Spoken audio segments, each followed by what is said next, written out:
এলাকার সর্বসাধারণের জন্য জানানো যাচ্ছে যে সীমান্তবর্তী এলাকায় বসবাসকারী জনসাধারণ যেন বিকাল 1700 ঘটিকার পর সীমান্তের 150 গজের মধ্যে অথবা শূন্য লাইনে গমন না করে। কুষ্টিয়ার দৌলতপুর সীমান্ত এলাকায় জনসাধারণকে সতর্ক করতে এই মাইকিং করেছে বর্ডার গার্ড বাংলাদেশ বিজিবি। পশ্চিমবঙ্গের নির্বাচন পরবর্তী সহিংসতা মূলত শহর কেন্দ্রিক হলেও সীমান্তে যে কোনো অনাকাঙ্ক্ষিত পরিস্থিতি মোকাবিলায় বিজিবি সর্বদা প্রস্তুত রয়েছে। শনিবার দুপুর থেকে সীমান্ত সংলগ্ন বিভিন্ন গ্রামে এ সতর্কতামূলক প্রচারণা চালায় কুষ্টিয়ার 47 বিজিবি ব্যাটালিয়ন। মাইকিংয়ের মাধ্যমে সীমান্তবর্তী এলাকার বাসিন্দাদের উদ্দেশ্যে জানানো হয়, প্রতিদিন বিকেল 5টার পর সীমান্তের 150 গজ এলাকা কিংবা শূন্য লাইনের ভেতরে প্রবেশ থেকে বিরত থাকতে হবে। একই সঙ্গে সীমান্ত সংলগ্ন কৃষিজমিতে কাজ করা কিংবা গবাদি পশু চড়ানোর ক্ষেত্রে সর্বোচ্চ সতর্কতা অবলম্বনের আহ্বান জানানো হয়। বিজিবির পক্ষ থেকে আরও বলা হয়, সীমান্ত এলাকায় মাদক, অস্ত্র ও চোরাচালান প্রতিরোধে সবাইকে সচেতন থাকতে হবে। কোনো সন্দেহজনক ব্যক্তি বা কার্যকলাপ চোখে পড়লে দ্রুত নিকটস্থ বিজিবি ক্যাম্পে জানানোর নির্দেশনা দেওয়া হয়েছে। এছাড়া নির্ধারিত সময়ের পর কোনো বাংলাদেশি নাগরিক যেন সীমান্ত এলাকায় অবস্থান না করেন সে বিষয়েও কঠোর নির্দেশনা জারি করা হয়েছে।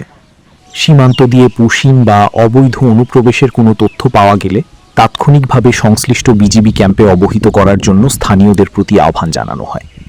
এদিকে ভারতের পশ্চিমবঙ্গে বিধানসভা নির্বাচন পরবর্তী সহিংসতা ও রাজনৈতিক উত্তেজনার খবর প্রকাশের পর বাংলাদেশের সীমান্তবর্তী এলাকাগুলোতে নিরাপত্তা জোরদার করেছে বিজিবি। সীমান্ত এলাকায় টহল বৃদ্ধি, অতিরিক্ত জনবল মোতায়েন এবং নজরদারি বাড়ানো হয়েছে। সীমান্তবর্তী গ্রামগুলোর সাধারণ মানুষের নিরাপত্তা নিশ্চিত করতে নিয়মিত পর্যবেক্ষণ ও খোঁজ খবরও নেওয়া হচ্ছে বলে জানিয়েছে বিজিবি। অতিরিক্ত জনবল মোতায়েন ও নজরদারি বৃদ্ধি করা হয়েছে। এখন পর্যন্ত কোনো ধরনের অপ্রীতিকর পরিস্থিতির তথ্য পাওয়া যায়নি। পরিস্থিতি স্বাভাবিক রয়েছে।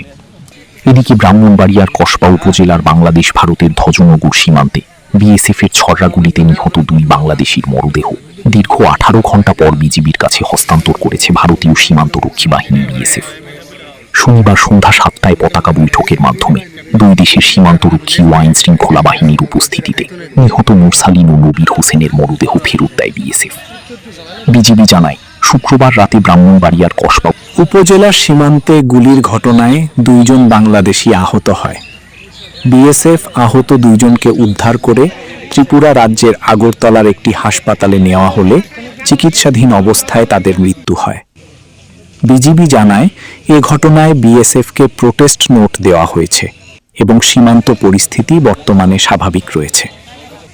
ভারতের পশ্চিমবঙ্গের বিধানসভার নির্বাচনের পর সীমান্ত এলাকায় সম্ভাব্য অস্থিরতা ও উত্তেজনা এড়াতে চুয়াডাঙ্গার দামুড়হুদা উপজেলা সহ 3 জেলা সীমান্তে সর্বোচ্চ সতর্কতা অবস্থানে রয়েছে বিজিবি।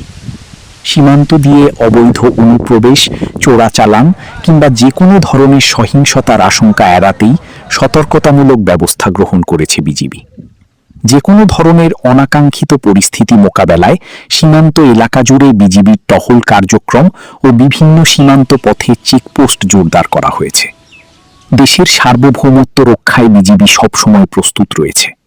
সীমান্তে শান্তি ও স্থিতিশীলতা বজায় রাখতে স্থানীয় জনসাধারণকেও সচেতন করার কার্যক্রম অব্যাহত রেখেছে বিজিবি। বিজিবি সূত্রে জানা গেছে, চুয়াডাঙ্গার মেহেরপুর জেলায় মোট 113 কিলোমিটার সীমান্তে বিজিবির বিওপি ক্যাম্প রয়েছে 19টি। এর মধ্যে দামুড়হুদার দর্শনায় একটি আইসিপি ক্যাম্প। সর্বমোট 20টি ক্যাম্প আছে বিজিবির। পার্শ্ববর্তী ঝিনাইদহ জেলা সীমান্ত রয়েছে। এই 3টি জেলার সীমান্ত এলাকায় বিজিবির সদস্যরা টহল কার্যক্রম জোরদার করেছে। বিশেষ করে ঝুঁকিপূর্ণ পয়েন্ট 19টি। এর মধ্যে দামুড়হুদার দর্শনায় একটি আইসিপি ক্যাম্প। সর্বমোট 20টি ক্যাম্প আছে বিজিবির। পার্শ্ববর্তী ঝিনাইদহ জেলা সীমান্ত রয়েছে। এই 3টি জেলার সীমান্ত এলাকায় বিজিবির সদস্যরা টহল কার্যক্রম জোরদার করেছে। গুলোতে অতিরিক্ত বিজিবি সদস্য মোতায়েন করা হয়েছে। পাশাপাশি গোয়েন্দা নজরদারিও বাড়ানো হয়েছে। যাতে কোনো ধরনের সন্দেহজনক চলাচল দ্রুত শনাক্ত করা যায়। পশ্চিমবঙ্গের নির্বাচন পরবর্তী বিজিবি হওয়ার পর সেখানকার মুসলিমদের একাধিক স্থাপনার উপর হামলা করা হয়েছে বলে গণমাধ্যমে সংবাদ প্রকাশিত হয়েছে।